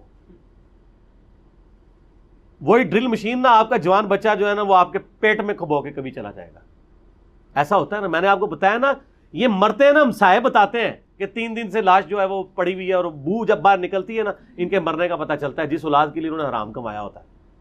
بالکل حرام ہے, اس طریقے سے نہیں کر سکتے, قطعاً نہیں کر سکتے. سوال نمبر 21, سرکاری ڈاکٹرز کا کسی مریض کو خواہ مخواہ بیڈ ریسٹ لکھ دینا کیسا ہے؟ یہ بہت چکر ہوتا ہے, اور یہ اکثر ہم تو اپنے سٹاف کے لوگ آگے ہاتھ جوڑتے تھے کہ 3 دن کا بیڈ ریسٹ نہ لکھوا لانا. ذرا نزلہ زکام ہوا ہے تو ڈاکٹر تو ظاہر ہے وہ چل رہا ہوتا ہے آئین اور قانون کے مطابق, وہ دیکھتا ہے اس کو بخار ہے تو بیڈ ریسٹ لکھ دیا. حالانکہ اس کو اگر اپنا ذاتی اس کی دکان ہو نا تو بیڈ ریسٹ وہ لکھ کے کہ ڈاکٹر الٹا بھی لٹک جائے اس نے چھٹی نہیں کرنی. تھوڑے سے نزلہ زکام پہ وہ ڈاکٹر کو کہہ کے بھی نا کچھ جھوٹ بول کے ڈاکٹر صاحب بڑی طبیعت خراب ہے, تو ڈاکٹر پھر دیکھتا ہے حالت بھی ہے, وہ مسکین سی شکل بنائی ہے, وہ 2 دن کا بیڈ ریسٹ لکھ دیتا ہے. اب وہ ڈاکٹر اگر لکھ دیتا ہے بیڈ ریسٹ تو اس کا آفیسر بھی اس کو قانوناً روک تو نہیں سکتا, اس کو 2 دن کی چھٹی دینی پڑے گی. لیکن وَأَنْتُمْ تَعْلَمُونَ, وہ تو چاہتا ہے, اس کو تو پتا ہے اس نے جو 2 نمبری کی ہوئی ہے. تو ڈاکٹر کے کندھے پہ رکھ کے بندوق نہ چلائیں. آپ نے اگر بےایمانی کی ہے اللہ کے حضور پکڑے جائیں گے, کیونکہ اللہ تعالیٰ نے دلوں پہ فیصلہ کرنا ہے. قانون جو ہے وہ ظاہر پہ فتویٰ لگاتا ہے, تو وہ لکھوا لیتے ہوتے ہیں اس طرح بیڈ ریسٹ. بعض کو ہفتے کا لکھوا لیتے ہیں کہ جی وہ تو اتنے ٹیسٹ لکھ دیے ڈاکٹر نے, اور وہ خود کا, اور کئی لوگوں کی ڈاکٹروں کے ساتھ ویسے بھی دوستی یاری ہوتی ہے, اور بعض ڈاکٹر بھی بیچارے اتنے شریف بنے ہوتے ہیں وہ کہتے ہیں چلو یار غریب آدمی ہے, ویسے تو اس کے آفیسر نے اس کو چھٹی نہیں دینی تھی, میں ہی لکھ دوں, وہ بھی آرام کام کر رہا ہوگا. جیسے ڈاکٹر کے یہ آپ کو پتا ہے پرائیویٹ کمپنی اب تو کافی کم ختم ہو گیا ہے اس طرح کا, ادروائز وہ جعلی وہ دوائیاں بھی لکھوا لیتے تھے. ایک بندہ پورا سال بیمار نہیں ہوا, ڈاکٹر سے جا کے وہ سال کا بجٹ لینے کے لیے دوائی لکھوا لیتا تھا میڈیکل الاؤنس کے چکر میں, اور ڈاکٹر لکھنے والا بھی حرام کا مرتکب اور جس نے لکھوایا وہ بھی حرام کا مرتکب. یہ بالکل سادہ سی باتیں ہیں, گناہ وہ جو تیرے دل میں کھٹکے. اگر وہ اس کا یعنی وہ یہ بات کر سکتا ہے آگے اپنے آفیسر کے سامنے کہ میں نے جان بوجھ کے بیڈ ریسٹ لکھوایا ہے, تو دل میں کھٹک رہا ہے, وہ نہیں کہہ رہا تو حرام ہے. گناہ وہ جو تیرے دل میں کھٹکے. اور مسلم شریف کی حدیث ہے کہ مؤمن کے لیے چھوٹا سا گناہ بھی ایسا ہے گویا اس کے سر پہ کسی نے پہاڑ رکھ دیا, اور منافق کے لیے بڑے سے بڑا گناہ بھی ایسا ہے گویا ناک میں مکھی تھی اڑا دی, اس سے زیادہ پرواہ نہیں. تو آپ دیکھ لیں آپ منافق ہیں یا مومن ہیں. حتیٰ کہ صحیح مسلم میں الفاظ ہیں, ابن مسعود کہتے ہیں نبی علیہ السلام کے زمانے میں جماعت کی اتنی اہمیت تھی کہ اگر کوئی بیمار ہوتا 2 بندوں کے سہارے اسے مسجد میں آنا پڑتا, 2 بندوں کے سہارے آ کے مسجد میں نماز پڑھتا تھا, لوگ اسے منافق نہ سمجھیں. تھوڑی تھوڑی بیماری کے اوپر نوکری یعنی وہ چھٹی نہیں کر لیتا تھا مسجد سے, حالانکہ اجازت ہے. تو اس طرح کے بیڈ ریسٹ جو ہیں وہ حرام ہے جی لکھوانا. سوال نمبر 22. 30 جون سے پہلے سرکاری بجٹ کو ختم کرنے کے لیے جعلی بلز بنانا اور بعد میں وہ رقم ذاتی اکاؤنٹ میں شفٹ کرنا کیسا ہے؟ ذاتی میں نہ بھی کریں, سرکاری میں بھی کر لیں تب بھی غلط ہے. دیکھیں گورنمنٹ سے انہوں نے پہلے ہی زیادہ بجٹ لیے ہوئے ہوتے ہیں, خرچ نہیں ہوتے. اب وہ 30 جون کے بعد نیا فسکل ایئر شروع ہونا ہوتا ہے, وہ کہتے ہیں جی مکاؤ جی مکاؤ, اور بعض اوقات وہ عجیب و غریب چیزیں بھی پرچیز کرنا شروع کر دیتے ہیں جو گورنمنٹ کی ضرورت نہیں, وہ پڑی رہتی ہیں. کیا اپنے ذاتی مال کے ساتھ بھی اس طرح کوئی کرے گا؟ ذاتی تو آپ کتنی جرا و تعدیل کر کے گھر والوں کو بجٹ دے رہے ہوتے ہیں, اور سرکاری مال کو اس طرح ہتھیار رہے ہوتے ہیں. اور یہ تو بہت ورسٹ کیس ہے کہ اگر کوئی یہ کرتا ہے کہ وہ جناب 30 جون سے پہلے جعلی بل بنوائے اور اس کے بعد وہ اس کو اپنے کھاتے میں ڈال لے, تو سیدھا یہ تو ڈائریکٹ حرام کھا رہا ہے. تو اس کو پوچھنے کی ضرورت بھی نہیں, انشاءاللہ دوزخ میں جائے گا انشاءاللہ تعالی. نال ہو کے تکا ماریں گے. سوال نمبر 23. اپنے سٹاف کے لوگوں کو مجبور کرنا کہ وہ اپنی فیملیز کو بھی مکس گیدرنگ میں لائیں کیسا ہے؟ یہ یعنی جو بغیرت قسم کے آفیسرز ہوتے ہیں نا, جو بغیرتی پہ اترے ہوتے ہیں عموماً, وہ اس طرح کی حرکتیں کرواتے ہیں. دیکھیں آفس میں آپ کی کوئی obligation نہیں ہے کہ کسی سرمنی کے اندر آپ اپنی فیملی کو لے کے آئیں, آپ کی اپنی مرضی ہے. اور اگر آپ اس طرح کے شیاطین کے شر سے بچنا چاہتے ہیں تو آپ اپنی فیملی کو بیمار ڈکلیئر کریں, توریہ کریں, جس طرح حضرت ابراہیم علیہ السلام نے کہا تھا انی سقیم, ستاروں کی طرف دیکھا اور میں بیمار ہوں. ورنہ تو وہ ان کو میلے پہ لے کے جا رہے تھے نا ساتھ, قرآن پہ آتا ہے. انہوں نے پیچھے کام ڈالنا تھا بتوں کے ساتھ, تو انہوں نے کہا میں بیمار ہوں, اور وہ توریہ کیا. تو اس طرح کا معاملہ کر لیں آپ. یہ کچھ اور معاملہ جو جھوٹ بھی نہ ہو, اور توریہ پہ میرا کلپ دیکھ لیں تقیہ اور توریہ کے اوپر, وہ کر لیں. اور اگر بہت زیادہ کو مجبور کرتے ہیں اور آپ ماشاءاللہ اتنے شریف النفس آدمی ہیں, تو اپنی فیملی کو پورے نقاب میں برقعے کے اندر لے کے جائیں. وہ تو میں کہتا ہوں زیادہ تبلیغ بنے گی. یہ بے پردہ عورتوں میں اگر آپ کی بیوی پورا نقاب کر کے آ رہی ہے, تو وہ جو بے پردہ قسم کی عورتیں بے حیائی کا طوفان بدتمیزی وہاں پہ کھڑا کیے ہوئے ہیں, ان کے لیے خاموش تبلیغ ہے تو کریں. اور میں نے اپنے آفیسز میں دیکھا ہے ایسے دیندار لوگ ہیں کہ وہ چونکہ وہ بہت بڑے لیول پہ آفیسر ہوتے ہیں تو وہ اوائڈ بھی نہیں کر پاتے, تو وہ پھر بیویوں کو لے کے آتے ہیں لیکن پورے نقاب کے اندر, تو وہ ایک تبلیغ کا ذریعہ بھی بنتا ہے. باقی یہ مکس گیدرنگ سے تو اوائڈ کرنا چاہیے جی, بالکل اوائڈ کرنا چاہیے. ٹھیک ہو. سوال نمبر 24. سرکاری استعمال کے لیے اپنے قریبی لوگوں کی بلڈنگز اور مکانات کو زیادہ کرایوں پر حاصل کرنا تاکہ بعد میں ان سے فائدہ حاصل کر سکیں کیسا ہے؟ حرام ہے. یہ بھی اکثر لوگ کر رہے ہوتے ہیں. یعنی گورنمنٹ کو آفس کے لیے 1.5 لاکھ روپے کرائے تک کی جگہ چاہیے, اپنا کو قریبی رشتہ دار ہے, ماما چاچا تایا بھائی یا ایون خود بھی ہے, اس کی کوٹھی 1 لاکھ روپے کی ہے کرائے پہ. اسلام آباد کی بات کر رہا ہوں, یہاں آپ سوچ رہے ہوں گے 1 لاکھ روپے, تو وہ 1.5 لاکھ پہ چڑھوا دی اور اس پہ بھی احسان دھار دیا, یا اس سے طے بھی کر لیا کہ یار تیری تو 1 لاکھ والی تھی, یہ 1.5 لاکھ کی میں چڑھائی ہے, اوپر 50,000 مجھے دے. تو یہ حرام ہے, اور اس طرح عموماً آفیسز میں ہوتا ہے, یہ بالکل حرام ہے. یعنی وہ پوری نیلامی کے بعد, ٹینڈر کے بعد پورا ایک یعنی آفیشیل طریقے سے فیور دینی چاہیے. اگر واقعی آپ کا کوئی ریلیٹیو آ گیا اور آپ اس نے سب سے کم یعنی بڈ بھری ہوئی ہے, پھر تو ٹھیک ہے, یعنی آٹومیٹکلی اگر وہ اس کو فلفل کرتے ہوئے آ گیا, ادروائز نہیں. سوال نمبر 25. سرکاری نوکری کے ساتھ پارٹ ٹائم بزنس کرنا کیسا ہے حالانکہ اس کی اجازت بھی نہ ہو؟ حرام ہے. اور یہ کئی لوگ کر رہے ہوتے ہیں الٹا, آفس کے کام کے لیے انہوں نے کمپنیاں کھولی ہوئی ہوتی ہیں اور وہ کروڑ پتی ہو جاتے ہیں. یہ تو بہت بڑی بات ہے. بخاری میں حدیث ہے کہ نبی علیہ السلام نے عمال جو زکوٰۃ کلیکٹ کرنے والے ہیں, وہ جب زکوٰۃ کلیکٹ کر کے لاتے تھے نہ وہ کہتے تھے یہ تو ہم زکوٰۃ لے کے ہیں اور یہ وہ گفٹ ہیں جو ہمیں ملے ہیں. تو نبی علیہ السلام فرماتے تھے جو سرکاری عہدوں پہ لوگ ہیں یہ اپنے گفٹ بھی بیت المال میں جمع کروائیں گے کیونکہ یہ ان کو ان کی پوسٹ کی وجہ سے گفٹ ملا ہے. اور پھر آپ علیہ السلام نے اس سے بھی سخت بات کی کہ یہ جا کے اپنی ماں کی گود میں اپنا سر رکھیں, یعنی اپنے گھر والوں میں جائیں, میں دیکھتا ہوں ان کو کون گفٹ کرتا ہے, ان کو اس پوسٹ کی وجہ سے گفٹ ملا ہے, تو یہ ان کا ذاتی تو نہیں ہے. یہاں پہ بھی آپ دیکھیں کئی ایس ڈی او ہیں وابڈا کے اندر, تنخواہ ان کی 70-80 ہزار ہے, اوپر کا مال لاکھوں میں ہے, اور وہ کہتے ہیں گفٹ مل رہا ہے. اور گفٹ کیا مل رہا ہے؟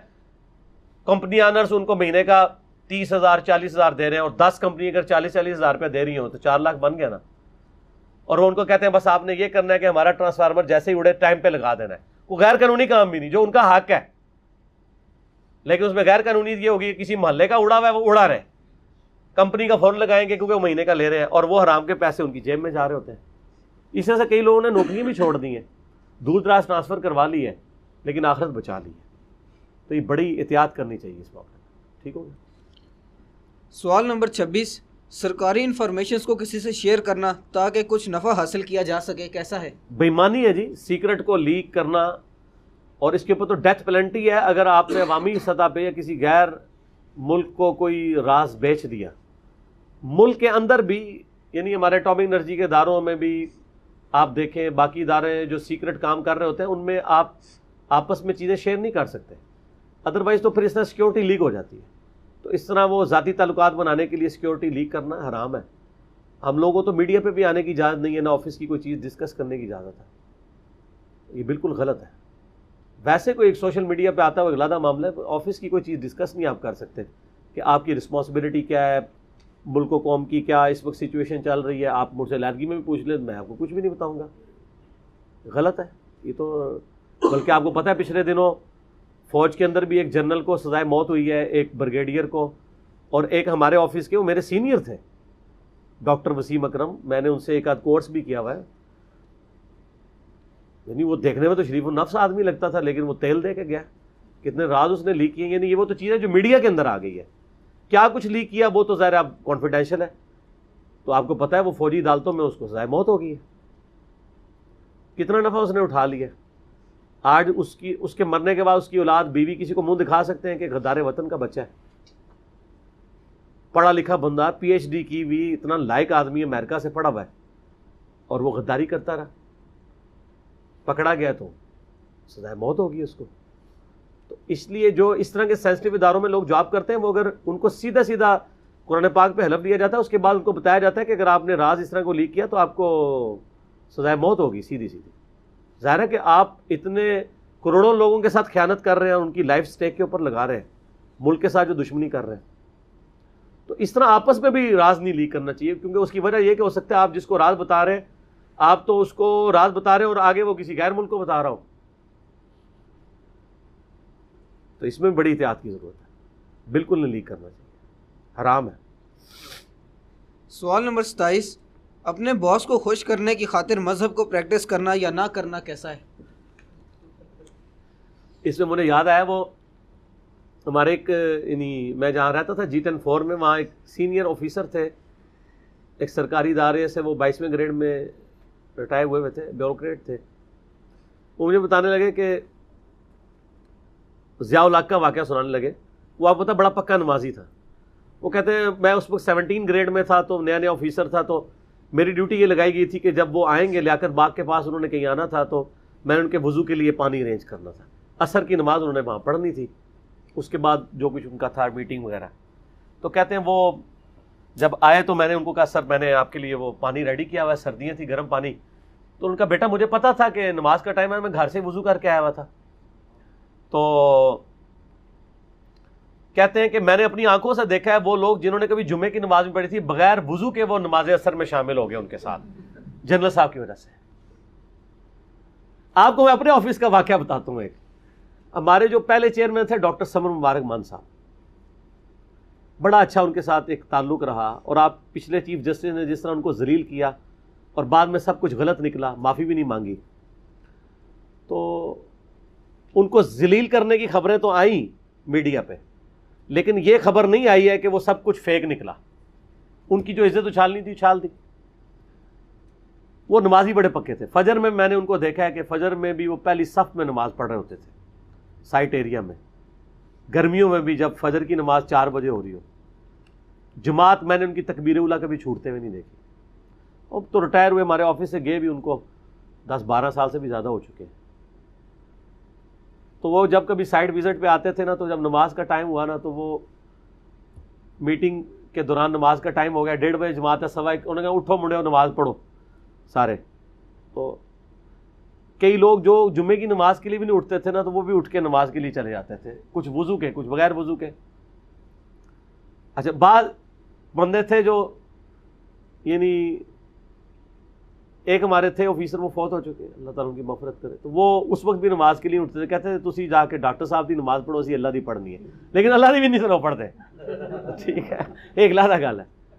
اس طرح کے ڈر کی وجہ سے دین کو پریکٹس کرنا ہے, کسی کو خوش کرنا. اور اس کا اپوزٹ بھی ہوتا ہے, اگر کوئی بہت سیکولر ٹائپ کا ہے, مذہب سے نفرت کرتا ہے, تو اس کو خوش کرنے کے لیے مطلب داڑھی کٹوا دینا, شلوار ٹخنوں کے نیچے کر لینا, نماز میں ڈیلے کر دینا. ٹھیک ہے, اور میٹنگ ہے اور کسی کی جرت نہیں ہے کہ وہ کہے کہ اب نماز کا ٹائم ہے, زہر کے بعد میٹنگ شروع ہوئی ہے تو مغرب ہو گئی ہے. اور یہ تو چھوڑ دیں, مجھے تو کئی علماء نے بتایا کہ جب کبھی کوئی سیکورٹیز کی کہیں میٹنگ ہوئی ہے نا, تو لوگوں نے نمازیں قضا کر دی ہیں اپنی. کسی کی جرت نہیں کہ وہ بول دے کہ جناب نماز کا وقفہ کر لیں. چلے عصر کی نماز کا تو وقفہ, مغرب عشاء تو آپ ٹھیک ہے رات کو بھی پڑھ سکتے ہیں جمع کر کے, لیکن عصر اور ظہر کی نماز تو آپ نے غروب آفتاب سے پہلے ہی پڑھنی ہے. لیکن اس کے اگینسٹ ہم نے اپنے آفس میں کتنے سینئر آفیسرز کو دیکھا ہے, وہ یعنی ہمارے کہنے, میں کئی ایک میٹنگز خود بھی کنڈکٹ کرتا رہا ہوں, تو میرے کہنے سے پہلے ہی ٹائم ہوا ہے تو انہوں نے کہنا بس بھئی اب وقفہ کریں گے نماز کا, اٹھیں سارے, جنہوں نے نماز پڑھنی ہو پڑھ لیں گے, جو نہیں پڑھنی ہو نہیں پڑھیں گے. تو باقی ہمارے سرکاری اداروں میں نے دیکھا نماز کا کلچر ہے, اٹامک انرجی کے اداروں میں بھی اور فوج کے اداروں میں بھی, ہر جگہ مسجدیں موجود ہیں, جو پڑھنا چاہے اس کے لیے ہے, کلچرلی ہے. باقی اگر کوئی سستی کرتا ہے اس کا اپنا معاملہ. تو مخلوق کی اطاعت میں خالق کی نافرمانی نہیں ہوگی, بخاری و مسلم کی حدیث ہے. لہذا مخلوق کو خوش کرنے کے لیے آپ نہ تو اللہ کی اطاعت کریں اور نہ اللہ کی نافرمانی کریں. اللہ کی اطاعت آپ نے ویسے ہی کرنی ہے. ٹھیک ہو گیا. سوال نمبر 28, اللہ سے بڑھ کر اپنے باس سے ڈرنا کیسا ہے؟ یہ ہو سکتا ہے کفر ہی ہو جائے. یہ تو قرآن پاک میں اللہ تعالیٰ نے یعنی کافروں کے بارے میں کہا کہ کافروں یہ اللہ سے زیادہ تم سے ڈرتے ہیں, کیونکہ اللہ کی تلوار ان کو نظر نہیں آتی, تمہاری تلوار نظر آتی ہے. تو یہ تو بڑا گرا ہوا درجہ ہے کہ کوئی شخص جو ہے وہ اس لیول پہ, اور یہ اس صورت میں ہوگا یعنی کہ باس نے آپ کو غلط کام کے لیے کہا ہے اور آپ کر گزریں, آپ معذرت کر لیں, آپ کہیں جی مجھے یعنی اللہ کا خوف ہے, اپنے ٹرانسفر کروا لیں, پیچھے ہٹ جائیں, اس سسٹم کا حصہ نہ بنیں. کچھ بھی نہیں ہوگا سر, کوئی نقصان نہیں ہوگا. اگر ہو بھی گیا تو آخرت کے نقصان سے چھوٹا ہوگا. لیکن اگر آپ اس سسٹم کا حصہ بنتے ہیں اور ہم فوری ساتھ ہو کے کرواتے ہیں, اور آپ کہیں گے جی میں نے تو اپنی جان بچانے کے لیے برائی کو دل میں برا جانا تھا, تو یہ کافی نہیں ہوگا. ہم نے دیکھا ہے لوگ یعنی ان کو کھڈے لائن لگا دیا گیا پوری زندگی کے لیے, لیکن آج ریٹائرمنٹ کے بعد وہ سکون کی زندگی گزار رہے ہیں, ان کی اولاد بھی صحیح جگہ پہ ہے, اور وہ جو آرام خور تھے وہ ذلیل ہو رہے ہیں, خود بھی ان کی اولاد بھی ذلیل ہو رہی ہے. زندگی کا ایک واقعہ آپ کو کنکلوڈ نہیں کر دیتا. میں نے یوٹیوب کے اوپر ایک اشفاق احمد صاحب کا ڈرامہ ہے من چلے کا سودا, اس کا ایک کلپ چڑھایا ہوا ہے, زندگی بدلنے والا واقعہ. تو اس میں یہی ایک میسج دیا گیا کہ زندگی کا ایک واقعہ آپ کی زندگی کو زیرو نہیں کر دیتا, کیونکہ آپ نے جو پہلے کی زندگی گزاری ہے وہ تو آپ نے گزاری ہے, آندہ ہو سکتا ہے اس سے بہتر گزارے. ایک واقعے سے اپنے آپ کو زیرو سے ملٹیپلائی نہ کر لیں. اگر کسی کو وقتی طور پہ کوئی غم پہنچتا ہے, اللہ تعالیٰ اسے کمپنسیٹ بھی کر دیتا ہے. آپ کو زندگی کا ایک پہلو نظر آ رہا ہوتا ہے کسی کا, دوسری کئی پہلو ہیں جس میں وہ لیگ کر رہا ہوتا ہے, اور کسی ایک معاملے میں کوئی شخص لیگ کر رہا ہوتا ہے, باقی سارے معاملات میں اللہ تعالیٰ اس کو کمپنسیٹ کر دیتا ہے. میرے پاس ایک بھائی ہے, مجھے کہنے لگے یار وہ میں نے بیری ٹاؤن کراچی میں پلاٹ لیا تھا, یہ ان دنوں کی بات ہے جب وہ بالکل بیٹھ گیا تھا, یار میرے تو پیسے ڈوب گئے ہیں. تو میں نے کہا کتنے, 35-36 لاکھ روپے ڈوب گیا. میں نے کہا یار کوئی مسئلہ نہیں ہے. کہتا کیوں؟ میں نے کہا میں تمہارے سامنے آفر رکھتا ہوں کہ یا یہ 36 لاکھ کا پلاٹ تمہیں واپس مل جائے, جس کی قیمت یعنی ڈی ویلیو ہو کے 8-10 لاکھ پہ آ گئی ہے, لیکن اس کے ایکویلنٹ تمہاری بیوی کو کینسر ہو جائے گا, بلڈ کینسر. تو اب بتاؤ کیا چیز چوز کرنی ہے؟ کہتا جی پلاٹ سارے ہی چلا جائے, خیر ہے. میرے بچوں کا کیا بنے گا؟ میں نے کہا بس تم خود ہی ڈیسیژن کر سکتے ہو کہ تمہاری بیوی کو بلڈ کینسر نہیں ہوا، کئی لوگوں کی بیویوں کو ہوا ہے، ہو سکتا ہے نا، تمہارے بچے کو بلڈ کینسر ہو سکتا ہے. تو یہ آپ کو اللہ تعالیٰ کمپنسیٹ کر رہا ہوتا ہے. جامع ترمذی اور مسند احمد میں حدیث ہے کہ مسلمان کی دعا کبھی بھی رائے گاہ نہیں جاتی. یا اللہ تعالیٰ جو مانگا وہ دے دیتا ہے، یا اس کے بدلے اس کو بہتر نعمت بدل دیتا ہے، یا پھر یہ ہوتا ہے کہ اس کے بدلے کو مصیبت ٹال دیتا ہے، یا پھر قیامت کے دن کے لیے اس کی وہ دعا محفوظ کر لی جاتی ہے، اس کے اگینسٹ اس کو نیکیاں مل جائیں گی. ہم تو زندگی کو ایک رخ سے دیکھ رہے ہوتے ہیں. زندگی کی اتنی ڈائریکشن ہیں جس میں آپ کو اللہ تعالیٰ کمپنسیٹ کر رہا ہوتا ہے، آپ سوچ بھی نہیں سکتے. اس لیے اللہ تعالیٰ کے اوپر صابر رہیں.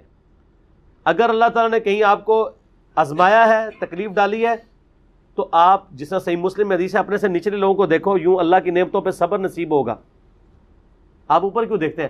اور میں آپ کو دعوے سے کہتا ہوں جو آپ اوپر بھی دیکھ رہے ہیں نا، اوپر والوں کی بھی آپ کو اندر کی اگر حالت پتہ چل جائے نا تو آپ کہیں کہ میں اس سے بہتر ہوں. دنیا میں لوگ ایسے بھی ہیں، ہوٹلوں کے مالک ہیں، لیکن چنا چاٹ نہیں کھا سکتے، بریانی بھی نہیں کھا سکتے. تو آپ کو ان کے ہوٹل تو نظر آ رہے ہیں، لیکن وہ کھا رہے ٹوسٹ ہیں. وہ زندگی کا پہلو تو آپ کو نہیں پتا. کئی کروڑ پتی لوگ ہیں لیکن بدترین فیملی لائف ہے ان کی. ان سے آپ کہیں وہ کہ ہم سے کوئی کروڑوں روپے لے لے، کوئی ہمیں ایک وفادار بیوی لا کے دے دے کہیں سے. تو اگر آپ کو وفادار بیوی ملی ہوئی ہے تو اس کی قدر کریں. اس کے علاوہ آپ کے پاس چارہ بھی نہیں، قدر تو کرنی پڑے گی. کیا کریں گے؟ نہیں تو وہ بھی جاتی رہے گی. ٹھیک ہے. تو اللہ تعالیٰ نے آپ کو ایک جگہ اگر کہیں پہ تکلیف میں ڈالا ہے تو ہزاروں تکلیفیں آپ سے دور بھی کی. ٹھیک ہو. سوال نمبر 29، جان بوجھ کر اپنی ذاتی تسکین کی خاطر آفس میں فیمیلز کو اپوائنٹ کرنا کیسا ہے؟ حرام ہے جی. اور بلکہ ایسی ڈیوٹیز پہ بھی فیمیلز کو اپوائنٹ کیا جو فیمیلز کا کام ہی نہیں ہے، صرف ٹوٹل پورا کرنے کے لیے. دیکھیں نا آج کل بھی کئی ایک رواج چل نکلا ہے لوگوں نے، یعنی آفس کھولے ہیں اور ذرا کاؤنٹر کے اوپر لڑکیاں کھڑی کر دی ہیں. ٹھیک ہے. صرف لوگوں کو یہ ہے کہ اٹریکٹ کرنے کے لیے ہوٹلوں پہ یہ کر رہے ہیں. اس سے نہ آپ کا رزق کھلنا ہے نہ آپ بند ہونا ہے. اور بعد میں یہ بھی خبر سننے کو ملتی ہے انہیں لڑکیوں کے ساتھ وہ شادیاں بھی کر لیتے ہیں، اور اس کے بعد آپ کو یہ بھی سننے کو ملتا ہے کہ وہ ان کا مال لے کے بھاگ بھی جاتی ہیں. تو یہ آخری بات اگر آپ کو پہلے دن بتائی جاتی تو اسی بھول کے بھی کوئی لڑکی کاؤنٹر نہیں سی کھلاڑی. اگر آپ کو آخری بات پہلے دن بتا دی جاتی کہ یہ 3 سال بعد یہ ہونا ہے، تو ایسا نہیں ہونا. ہم نے تو یہ بھی دیکھا ہے میرے بھائی، بڑے بڑے دیندار لوگ ہیں انہوں نے لڑکیاں بھرتی کی ہوئی ہیں. اور یہ خصوصاً زیادہ ایشو یونیورسٹیز کے اندر بہت زیادہ ہوتا ہے. یعنی یونیورسٹیز میں داڑھیوں والے ٹیچر ہیں، ان سے کوئی لڑکا جا کے کوئی مسئلہ سمجھ لے آفس میں جا کے کہ سر یہ آپ نے جو نومیریکل کروایا ہے یہ سمجھ نہیں آیا، اس کو کتے کی طرح پڑھتے ہیں. اور اگر کوئی لڑکی جا کے پوچھ لے تو پھر آپ میں وہ گفتگو بھی نہیں کرنا چاہتا. داڑیاں رکھی ہوئی ہیں اور ماشاءاللہ امت کے وسیع تر مفاد میں یہی دینی پلیٹ فارم سے بھی ہو رہا تھا. ہم نے کیوں یہاں پہ بین کیا ہوا ہے؟ کوئی واٹس ایپ عورتوں کا گروپ نہیں، کوئی انٹریکشن نہیں رکھا ہوا، کوئی عورتوں کا کام نہیں رکھا ہوا. وہ دین کے نام کے اوپر چور بازاری چھپی دوستی چل رہی ہوتی ہے. پہلے شاگردنیاں ہوتی ہیں، بعد میں مدرسے کھول کے دیتے ہیں ان کو. ٹھیک ہے. یہ آپ نے دیکھا ہے عام بندوں کی آپ دوسری تیسری شادی نہیں سنے گے، لیکن مولوی ہر تیسرے چوتھے کی سنی ہوگی. یار مولویوں کو اتنے رشتے ملتے ہیں، عام بندوں کو نہیں ملتے. کیا وجہ ہے؟ کبھی سوچا آپ نے؟ آپ اسٹیٹسٹیکل انالیسس کر لیں کہ ایک شہر کے اندر کتنے نان مولویز ہیں جن کی ایک سے زیادہ بیویاں، اور کتنے مولویوں کی ہیں ایک سے زیادہ. ڈکلیئرڈ کہ یہ ہوں گی کہ انڈکلیئرڈ بھی ہوں گی. کیوں؟ ان کا انٹریکشن عورتوں کے ساتھ دین کے نام پہ ہوتا ہے. اور یہ آج نہیں، پہلے بھی تھا، شروع سے چل رہا ہے. اس لیے اس معاملے میں یعنی بہت احتیاط کرنی چاہیے. اور جو لوگ یہ کر رہے ہیں حرام کے مرتکب ہو رہے ہیں. اللہ تعالیٰ بچائے جی اس فتنے سے. عورت فتنہ ہے اس اعتبار سے، آزمائش ہے، پنجابی والا نہیں، عربی والا. صحیح مسلم میں حدیث ہے کہ میں اپنے بعد سب سے بڑا فتنہ تمہارے پر عورتیں چھوڑ کے جا رہا ہوں. ٹھیک ہو. علی بھائی 30واں اور آخری سوال ہے، فیمیلز کو جو کام بھی نہ کرتی ہوں زیادہ بینیفٹس اور پروموشنز دینا، اور ساتھ ہی ساتھ میلز کو محروم کر دینا حالانکہ ان کی خدمات بھی آفس کے لیے زیادہ ہوں، کیسا ہے؟ حرام ہے. یہ پوچھنے والی کوئی بات ہی نہیں ہے. اللہ سے ڈریں، شرم کریں. اور آپ یہ دیکھیں کہ اگر آپ کا بیٹا ہوتا اس سٹاف ممبر کی جگہ تو آپ کس کو نوازتے؟ تو وہ بھی تو کسی کا بیٹا ہے جس کو آپ محنت کے باوجود محروم کر رہے ہیں، اور عورتوں کے ساتھ آپ یہ کر رہے ہیں. پھر بڑے بڑے لوگوں کی مٹی پلید ہوتی ہے آفیسز میں، پھر اسکینڈل چھپے تو نہیں رہتے ہیں، باہر نکل آتے ہیں. کتنے شادی شدہ لوگ ہیں ان کے آپ اسکینڈلز دیکھتے ہیں بڑی بڑی پوسٹوں پہ. یہ جو چیئرمین نیب کی ساری چیزیں آئی تھی، میں سوچ رہا ہوں کہ وہ پوتوں پوتیوں والا، نواسیوں والا ہے، وہ کس منہ سے گھر جاتا ہوگا. آپ ذرا اس چیز کو امیجن کریں اپنے اوپر لگا کے.